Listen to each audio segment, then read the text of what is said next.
xam nga tey immigration dafay dévoiler des aspects aux conséquences incalculables ci société te nga xam ni moom la ñu nekk tey problème yi dafa bëri il y a beaucoup de problématiques dans le monde de la migration et li ko indi tey contexte mondial bi ñu nekk la dañu nekk un contexte mondial boo xam ni li ko miine mooy amalgame yi boo xoolee tey àddina bi dafa jaxasoo gis nga les amalgames islam migration islam terrorisme ba tax na tey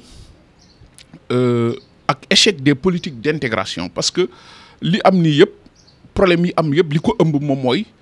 l'échec des politiques d'intégration maanaam politique yaatal bi ñu war a yaatal gan ci wàllu intégration structurelle moom mooy ubbeeku yi war a am ci wàllu liggéey ci wàllu dëkk ci wàllu faju ak intégration culturelle yooyu tey boo xoolee moo ëmb problème yi mu am yëpp. Les assassinats sont devenus récurrents mën naa wax ni chaque weer dinañu am benn ba ñaari néew yoo xam ni des Sénégalais qui ont été assassinés dans des circonstances très floues du mujj fenn mais boo xoolee la typologie des crimes parce que crimes yi bokkul d'un pays à l'autre boo jëlee dëkk bu mel ni Italie c'est des crimes politiques soo tegee une bonne politique migratoire boo xam ni li koy tënk li koy lal mooy noo leen di aaree noo leen di protéger ba nga xam ni tey dañ leen di gën a respecter dañ leen di gën a fonk comme yeneen dëkk yi ni ñu protéger seeni doom parce que tey jii lii xew Sénégal ñaata nit la ñu rey mënuñu lu ko limal donc depuis boo jëlee depuis 2011 novembre décembre 2011 ba tey jii nii dépassé ñun ci calcul yi ñun dafa gom te ce n'est que des approximations ëpp na plus de 100 démb bi ñuy calculer di xool ëpp na plus de 103 doomu sénégalais yoo xam ni dee nañ rey nañ leen ci ñun li ñu yëg ci ay circonstances yoo xam ni kenn xamul lan la boobu ba léegi tamit boo xoolee amul benn yoon ñu koy ñaawlu dossiers yi du mujj fenn sénégalais yi ay cible facile lañu ku ñu rey perte nga. xam nga bakken moom su waree rot day rot yàlla moom bakken mais dafay neex tey dafay jaadu aussi suñu reyee say doom nga jóg fëgg ci table bi ni lii kat na dakk le procureur daal di autosaisir boppam su ko defee avec la coopération judiciaire dafay permettre à son homologue du pays d'accueil mu ubbi une enquête une information judiciaire loolu mooy yoon bu ko defee au moins dina permettre les familles des victimes ñu suivre dossier bi mais généralement c'est des dossiers qui n'aboutissent fenn la dul mujj ku ñu rey perte nga. Il y a des failles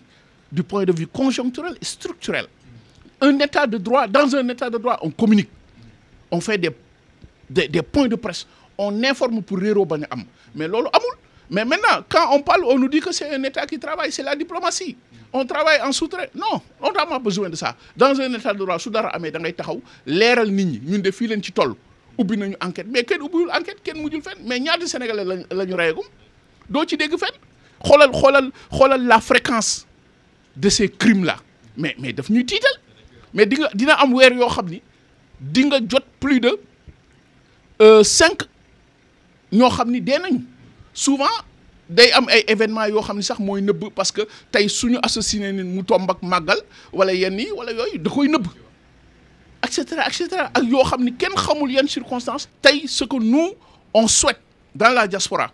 puisque ce dossier migratoire là boo xoolee y a un échec y a des failles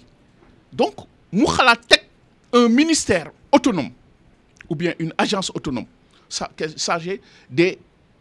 migrations internationales waxatuñu Sénégal de l'extérieur le Sénégal de l'extérieur il est caduc le terme est caduc kan mooy Sénégal de l'extérieur kii dëkk Espagne kii dëkk Italie kii dëkk France nous parlons de migration internationale dans sa diversité sa complexité et sa transversalité parce que tey tukki la ñu wax qui pose beaucoup de problématiques comme ni ñu ko posé ci débat bi ak yéen. xoolal tey le vote là ça a été un vote sanction boo xoolee nit ñi kontaan nañu au sein de la diaspora il faut qu'on se dise les choses parce que problème yi tax na tey ñun ci ñëpp kenn kontaan ñu parce que ku ci am sa problème wéet ak sa problème tey daanañu dinañu woon neex tey état bi fi nekk ñuy yëg ni ah ñun de taxaw nañ ñu mais xoolal dafal benn petite lecture boo duggee dans les réseaux sociaux tout le monde insulte d'ailleurs man dama koy condamner j'en profite pour leur dire que alors c'est pas awma droit nag jox kenn leçon de morale mais dama jàpp ni ñun ñëpp ay sénégalais lañu suñu buggee liggéey Sénégal dañuy dem dans une démarche constructive dans une démarche inclusive démarche waxtaan mais saaga yi ak yenn yi pour man du loolu mooy solution parce que kenn bëggul ñu saaga la kenn bëggul ñu toroxal la am nañu lu ñu metti donc j'appelle à l'union dans la diaspora pour que ñu gën ñu mën a impliquer dans le processus socio-économique du pays mais ci démarche jàmm mais pas démarche bi nga xam ni man souvent dama koy gis ci réseaux sociaux yi di ko déplorer parce que ñun ñëpp ñoo bokk Sénégal liggéey moo ñu tax a jóg mooy suñ doon invité yenn yi man dina baax donc c'est un appel que je fais à la diaspora ñun ñëpp ñoo bokk Sénégal te dafa rek moo ñu tax a jóg